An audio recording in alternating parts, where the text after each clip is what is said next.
Okay, so we're back. We are going to build the city zoo today.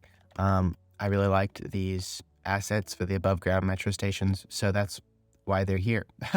Most of our metro will be underground, but I liked it. Thought it was cool. We might bring it above ground, further. So we might do a couple more above ground stations in this area, and then bring it below ground here for the rest of the lines that will connect the whole city. A little slower than the monorail, but I hate the entrances. I think they're so lame. How lame of a zoo entrance is that? Fences. So what I'm going to do, instead of having to just try to make this perfect, I'm going to go to the parallel road tool, which has become like my favorite tool since I finally took the time to figure out how to use it. Do that, and it's perfect.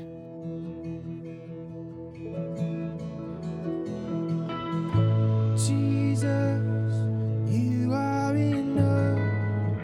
We're going to be looking at the Rolling Hills Zoo in Kansas and finding the map and just kind of, as much as possible, copying the layout. And yes, this is going to be very different, but they have cool water structures, like a mini lake.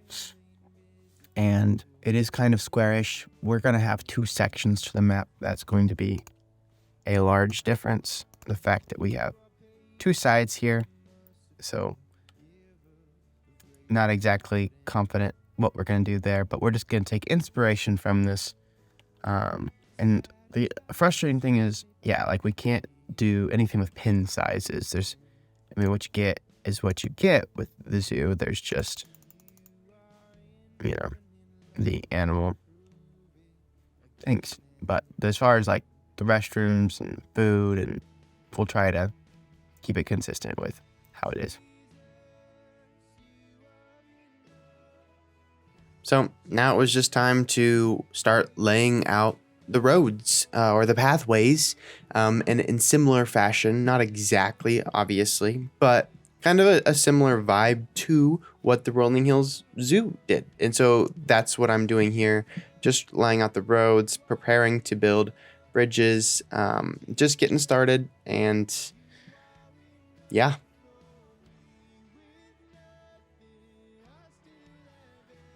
Now, what I've discovered in this game is working with water is way harder than it looks. So we'll see how this works. After way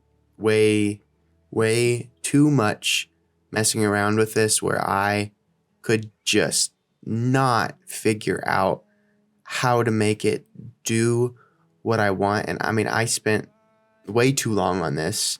And I'm just bad at the water mechanics, I guess. I decided to build the quays, as you can see, because I know how the quays work and they contain the water. So I built out the quays because it looks nice. It's probably more realistic to see in a zoo anyways. And I can actually make the water work. Okay, well, that's cool. Looks better than these monstrosities I tried to make.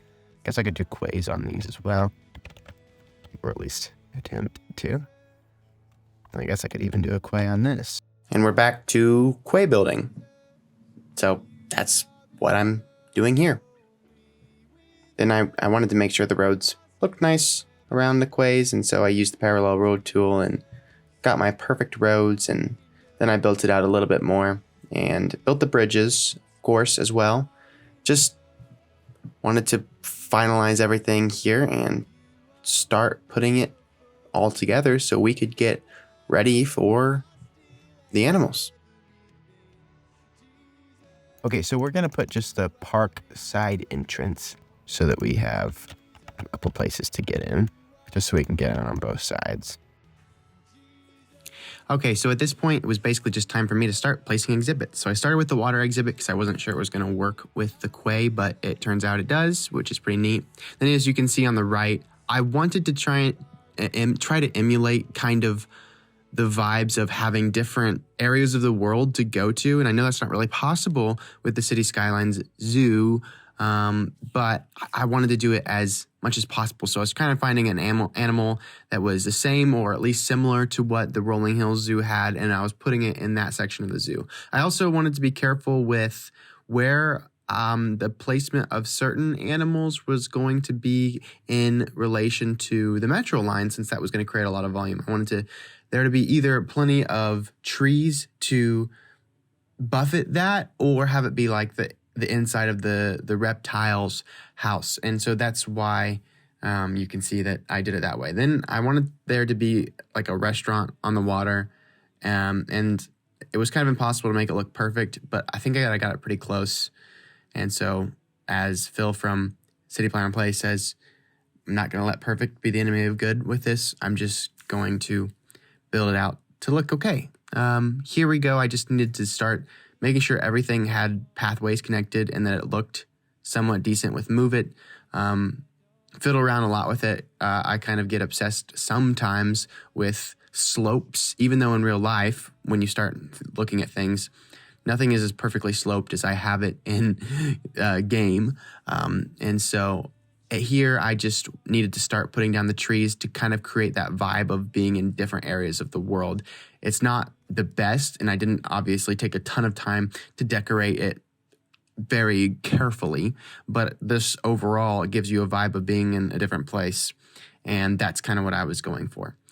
So at this point, I was feeling pretty good, and I just needed to check the metro line out. And so I built the lines and made sure they were functional for people to get from the parking garages to the zoo and back, of course. And they were working, and so I started feeling pretty good. And conclusion. All right, so I'm pretty pleased. In general, I'm not like a builder, not great at that. And even though we don't have like true different like African or North America, Australia, like a lot of zoos do. We kind of simulated that with the different trees, looks, and I know we didn't like fine tune it exactly, but I think in general this looks pretty good for our city zoo, and so we're going to keep it at that. This is the city zoo, and thanks for watching. Catch you next time. Teach me to abide. Be my strength, my song in the night. Be my all, my treasure, my pride.